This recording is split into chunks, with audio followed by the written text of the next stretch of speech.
Hello, this is Gary Stuckey.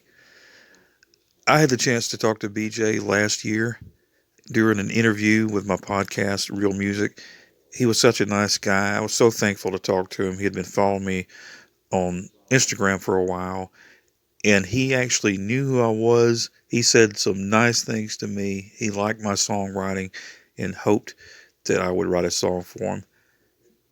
And he may not get a chance to sing it, but I will write a song for him. And I will never, ever forget you, BJ. Hello, Gary. Yes, this is Gary. Who's speaking? Yes, this BJ. BJ Thomas. How are you doing? I'm doing very well, thank you. Good. How are you doing? Not too shabby, I guess. Oh, good. We had a hurricane here last week, and everybody's doing okay, but no power. That was Oh, rough. wow. Where are you? I'm in Bruton, Alabama. In Alabama. Yeah. Yeah, it was it was crazy, but yeah, I'm so excited. Yeah, man, that was some terrible weather Oh. blew up through there. Yeah. Yeah, I'm just thankful it wasn't as bad as a lot of them have been, and I don't think anybody, there were any fatalities as far as I know around here. I don't think, but Yeah, I'm just good. thank God. So how's it been going during this pandemic? Well, it's kind of the same day every day. Just not really. I'm one of those guys who kind of definitely have. If anything, I've overreacted to it. I'm being really safe. Yeah. We're staying in. We kind of quarantined the first on March the 15th, and so I get out. I get out if I have to, but. I'm in, and I'm not doing too bad. Gloria and I are at least together, and we're home, so it hadn't been all that bad. Well, The that's bad good. part has just been no, we can't work, we can't get out and do what we do, and that's been the part that's hard to deal with. Right. I know that's hard for a lot of musicians, and Yeah. hopefully, very soon they'll, find a vaccine and everything will be back to normal. I don't like the phrase "new normal." I want it to go back to to the way it was. I don't know. I just, Yes, of course, nobody knows what that's going to look like or how long it's going to take to do the normal. But I read some good stuff about Johnson & Johnson has come up with a one-shot vaccine. They're in their final trials of it, so maybe there's some good news coming. Yeah, I hope so. Yeah, that'd be great news for everybody. So let's review some of your history here. Now, you've Billboard ranked you as one of the 50 most played artists of the last 50 years. You've won 5 Grammys, 2 Dove Awards, 70 million albums sold. Raindrops Keep Falling on My Head. It was number 1 right for 4 weeks and was the first number 1 song of the 1970s. And it just celebrated 50 years. What do you think about that? Oh man, I tell you, this is the 50th year since it was number 1. It's just one of those things where it does, kind of seem like it's been an overnight. It was just yesterday when it was number 1, but then also there is a sense of the longevity and the years and years that have gone by, and of course I was very fortunate to get that song. And Burt Bacharach and Hal David were a major part of the label I was on at that time, Scepter Records, which is one of the great independent labels in the history of music. And their mainstay artist was Dionne Warwick, and Bacharach and David produced and wrote most of her things. So I was kind of right in the right place, and I had just had Hooked on a Feeling, and so I was kind of right there. As somebody who would be somebody good to do the song, and I had actually been working with Mr. Bacharach for 6 months or so. I was recording in Memphis, and the label asked me to move to New York, and they said if I moved up there, there would be a good chance I'd get a song and a session with Mr. Bacharach. So I had been working with him for a while, so I kind of was, right there when that project came up, and it obviously wasn't a Dionne Warwick song. Yeah. So, a lot of good things were happening. Awesome. Yeah, everything turned out pretty good, I think, right? What do you say? Yeah, it was pretty good. I had, there was a lot of drama around it, really. I had been working just full 3 weeks for one-nighters in the Midwest, and as it turns out, by the time I got to California to do the bicycle scene, I had an acute case of laryngitis. I had to go went to the doctor, and my throat was killing me the day before I was supposed to get together with Mr. Bacharach.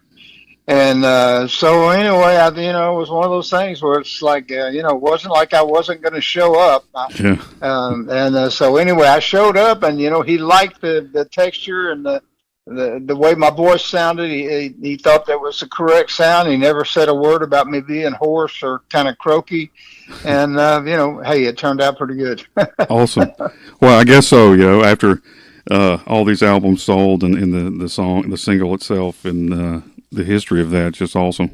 The song is so positive. I always think about, the meaning behind the message behind it is really positive. It makes you feel better, and your voice really matches. You got one of the best voices ever. I mean, you're up there with Elvis. Thank you, buddy. Thank you. I appreciate that. Yeah, it just kind of worked out. The great composer. One of the greatest composers of all time, and of course Hal David, who wrote the lyrics, was one of the greatest writers of all time, and I feel the same way you do. I've always taken it as a very positive song, that even though the rain is falling, if you're free, nothing's worrying you. So it always had a positive effect on me and a lot of people. Right. I think that's my theme song, and my feet are too big for my bed. So I think that that's me, and the rain doesn't bother me. Who would write a line like that? Only Hal David. Right. Hal David was, he just wrote straight from his heart. That's how you do it. I mean, those are the best songs. Well, how did you get your start? I mean, when did you first realize that you could sing? What did you do? Go, I can do this. Well, I was a young guy. I mean, of course, they tell me I've sang all my life, and even when I was, an infant, really little. And I, just raised in the South. I was raised in Houston, Texas, and all of us, especially from the South, and really, it's kind of a universal thing. Really loved Southern gospel music, and I loved it, to go to the church and sing that music. And so, I was, I was the youth song leader when I was 12, and those things. And I never really thought about, being a professional at it at all until I, through my brother, I got into a little band when I was 15. Band called the Triumphs, down in the Houston area there. And, we started making music and kind of playing little dances and things, and it kind of just turned into a professional thing. And I never really had considered that or thought that was something I would want to do until our band was, we had a band for a few years, and that became, well, it's pretty obvious you're in this. So then I started thinking about, well, maybe one day I'll have a hit record, and and all those dreams you get into. Right. You had plans, and you fulfilled those plans. It sounds like, don't you agree? Do you look back and go, like it's like climbing a mountain? You're like, man, I've come a long way, and well, I mean, I was extremely lucky, very, very lucky, and I just happened to. I happened to work with some of the great writers of my generation.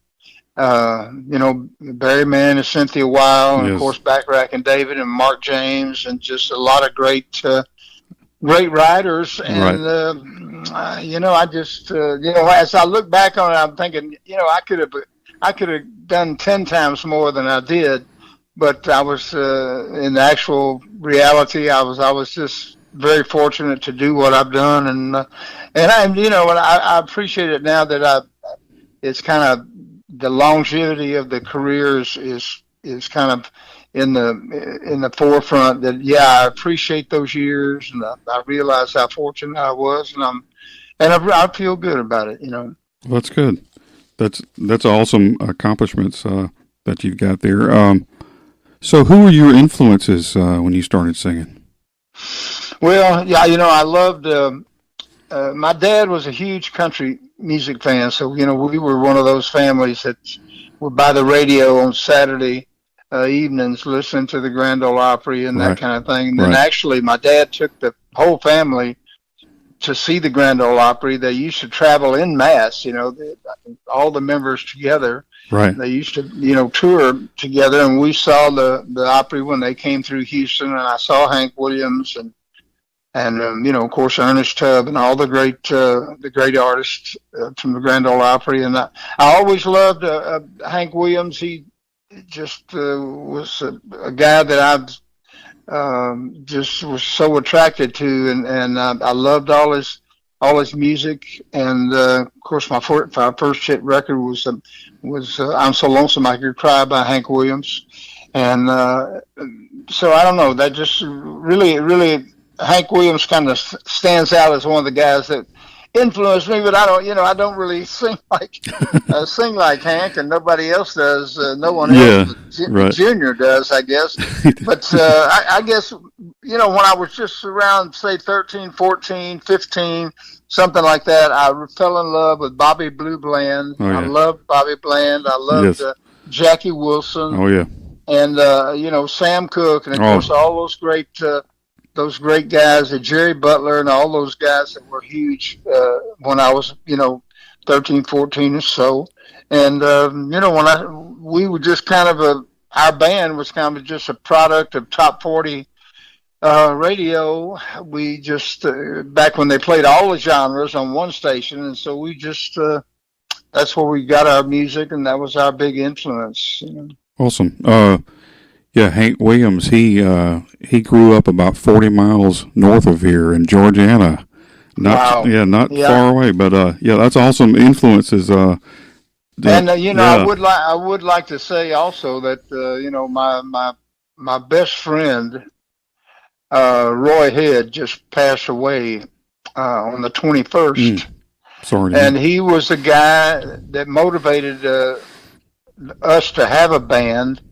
We wanted to have a band Roy Head had a band called the Traits, and he was the big band in our area. A little country town, Rosenberg, Richmond, small towns west of Houston, and we loved Roy and his band, and that was really our motivation. We wanted to have a band like Roy had. And so it was a huge thing the other day when he passed away. So he was a very important artist in our part of the world down there, and so really going to miss that guy. Yeah, that's sorry to hear that. It's always hard to lose. He had Treat Her Right. I don't know, you may not remember. Yeah, he had. Yes. Treat Her Right, which was a big record, and he was a great guy, great entertainer. My dad, he's a music buff, and he could tell you all. I'm going to ask him after this, and he can tell me all this information. But he did say that he remembered the first time he. Sorry. Oh, it's all right. But they got excited. I must have said something right. They did, man. Here's a treat. Here's a treat, boy. Come here. My dad said he remembered your first song that he remembers was Billy and Sue. Yeah, actually, Billy and Sue came out in '64, and it was a kind of a tearjerker Vietnam thing, and a lot of the guys from Vietnam came back and bought that record. It wasn't really it was kind of a semi-hit record. In '66 was a top 40 on the chart kind of thing. But that was one of my first. That was my first session in Nashville, and written by my buddy there in the band. So awesome. Um, and you were talking about your first album, I'm So Lonesome I Could Cry. On the album cover now, it looks like you're crying. Were those real tears, or did you peel an onion or something? What? Hey, they eventually became real, but Oh, no, it's kind of back in the day when the album cover always yeah, tried to reflect the whatever the hit record was on the album. So right, right. I'm so lonesome I could cry, so I had to cry a little bit. But That was nice it effects. seemed like a good idea at the time for Scepter Records. Yeah. We had a different cover when it came. The album came out locally in Houston, and really it went #1 really quick, pretty quick, 3 weeks or so, something like that. And I had one of my best friends, a guy I grew up with, and we were in bands. He was in another band with a guy named Steve Tyrell, who is a singer now, but he was a producer and A&R director with Scepter, and he got them to pick my record up when it went #1 in Houston. And he'd been very important in my career also. Awesome. And you also had some hits, "Hooked on a Feeling." Won't you play another "Somebody Done Somebody Wrong" song? I love that song. And "I Just Can't Help Believing," which was covered by Elvis. Did you meet? Yeah, Elvis covered a few of my things. Yeah, huh? So Elvis. So how did Elvis end up doing some of your songs? And well, I was recording in Memphis, and I moved up to Memphis and started recording with the Chips Moman and the American Studio Group, and we just started making hit records right away. "The Eyes of a New York Woman" and "Hooked on a Feeling," and "Just Can't Help Believing," and I think that really motivated Elvis. And we wanted him to come to American Studio and record because we knew he could. He was still selling a lot of records, but he wasn't having the big hits and the airplay like he really deserved. And I think he was, he wasn't that committed to his recording career at that time. Yeah. But I think because of our success, it really motivated him to come in, and he did come in and record. The guy that wrote "Hooked on a Feeling" wrote "Suspicious Minds." Oh, okay. Awesome. And he came in, recorded the "Suspicious Minds," and of course all his comeback stuff. Awesome. And I met him a couple of times while I was living in Memphis, and he was, was doing a beautiful part of his life. I mean, as far as how he looked, he was physically in good shape, and of course he was a wonderful guy. And so it was pretty awesome to be around him a time or two. Right. And he loved Mark James, my songwriter, and I think I'm one of the few guys that he kind of liked musically, and so he subsequently covered a few of my records, and good for him. Yeah. Well, he's he has a reason to be, like I said, awesome. You're an awesome singer, and he recognized good talent. So there you go. But you're the only artist to have Song of the Year on the pop, country, and gospel charts. So how did you get into gospel?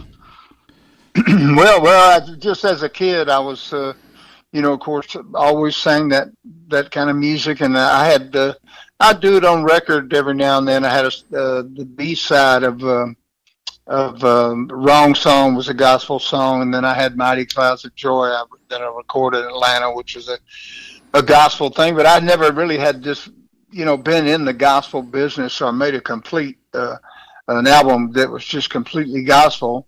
I guess it kind of got around that, I had kind of a spiritual awakening, if you will. And of course, I had kind of gone through alcoholism and drug addiction, and, I kind of hit bottom, and, God doesn't seem all that important until you hit bottom that's for right. some people. And, right. So, I kind of had a spiritual awakening there, and as that got around, a gospel label, Word Records, asked me to make a gospel album, and I was excited about it. Yeah, I'd love to. I really didn't have any idea what a huge industry gospel music was at that time, but I ended up having the first platinum album in in gospel history, and had 4 platinum albums there, and won some Grammys, and it really was a life-changing situation. Awesome. That's some, like I said, those accomplishments, they stack up. I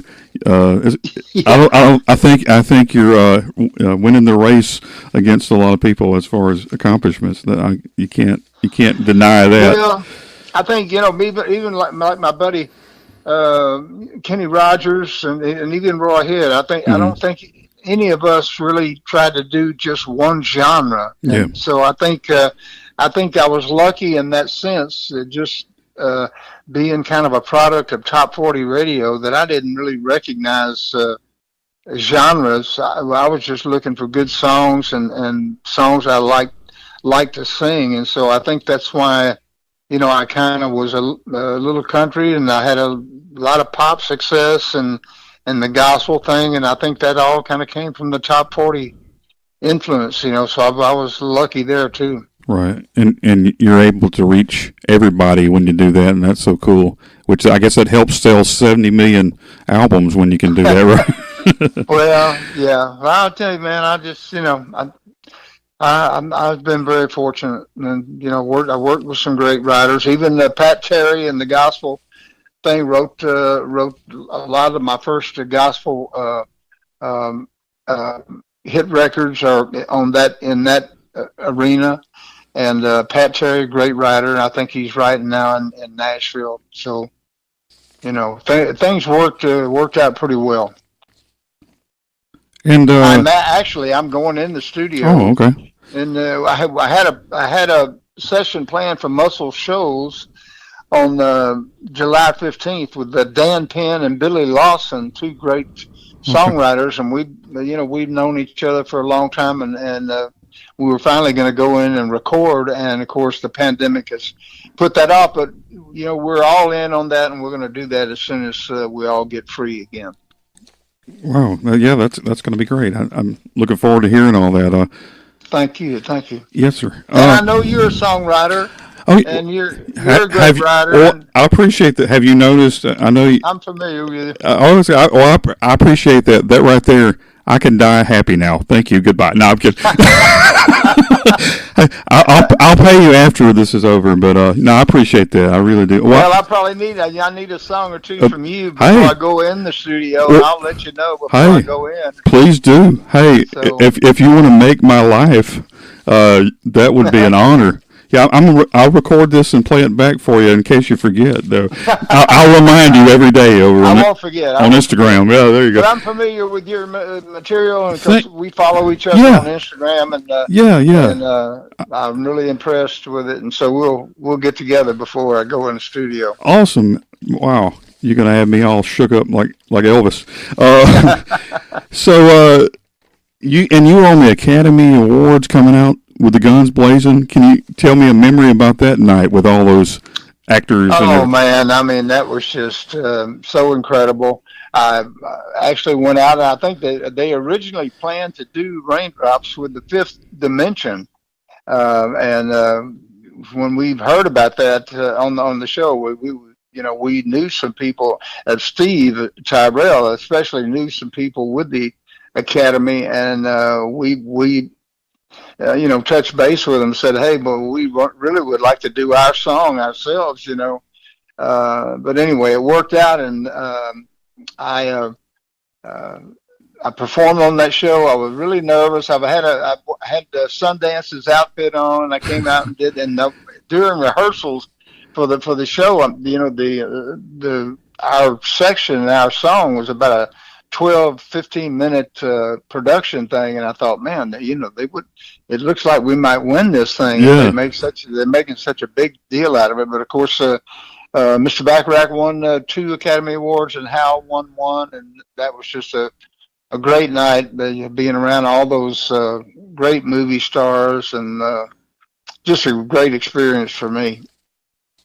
Well, what is one of your memories that you look back on and just say, I can never forget that moment? What's one of your moments?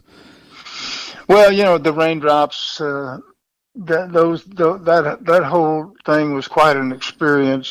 Just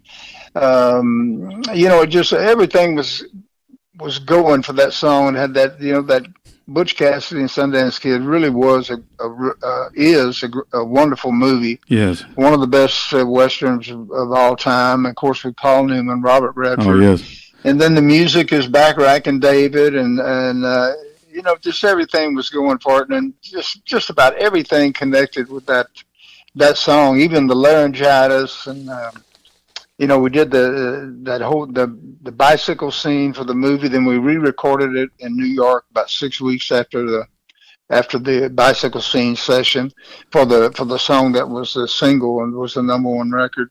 And just everything with that song has just been a beautiful memory, and always a good thing when it comes to mind. It's always a great memory and a happy feeling. So that would have to be the all-time experience and memories of my career. Although I've had many, many great memories, tied to a lot of the great things that we get to do as musicians, but that had have to be the number one. Awesome. That's a big deal for a lot of people. That song and just you in your career, everybody talks about you all the time. And but if you didn't make it as a singer, you could have been a model. I see the ladies over on YouTube. I was looking, and they were all just they were panting. Well, hey, I don't know about that. If I hadn't made it in music, I would have just been a working man like my dad was. There you go. Nothing wrong with that. That would have been all right too. Yeah.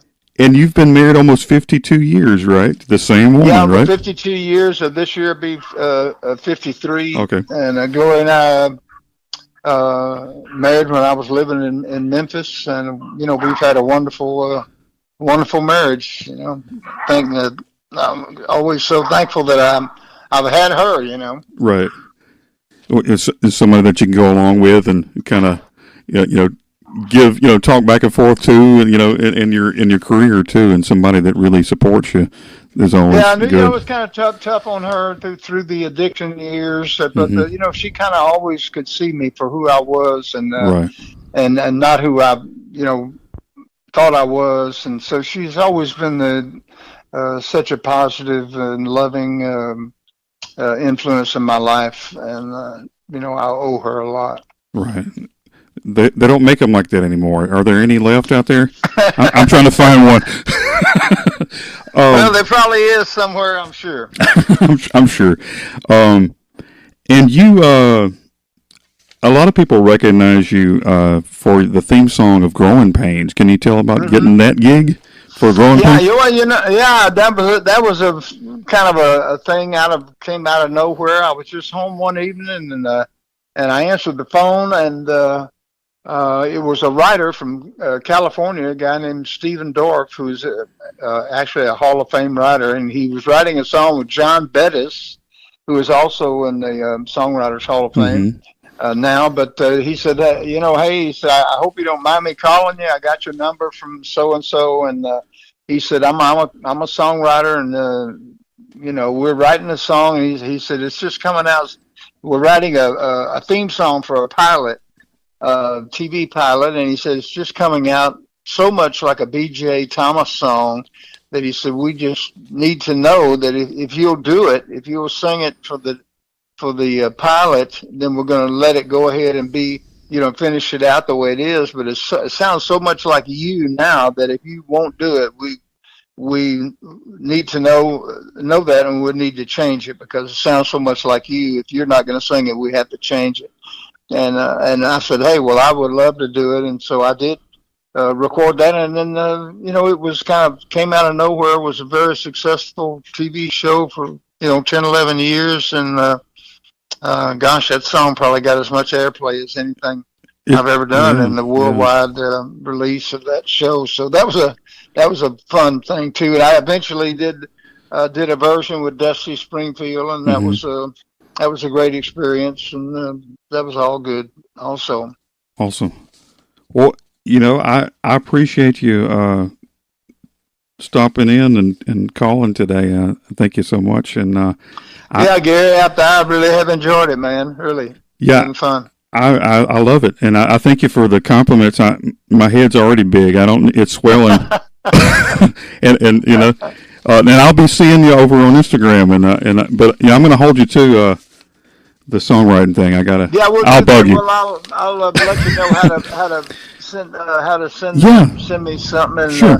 And I would love to hear some stuff. And man, I really enjoyed it, pal. All the best, and thanks for talking to me about this and supporting me, buddy. And thanks to the people that are going to be out there listening, and I appreciate it. Sure, and God bless you, and good luck to the future, and we'll be hearing from you.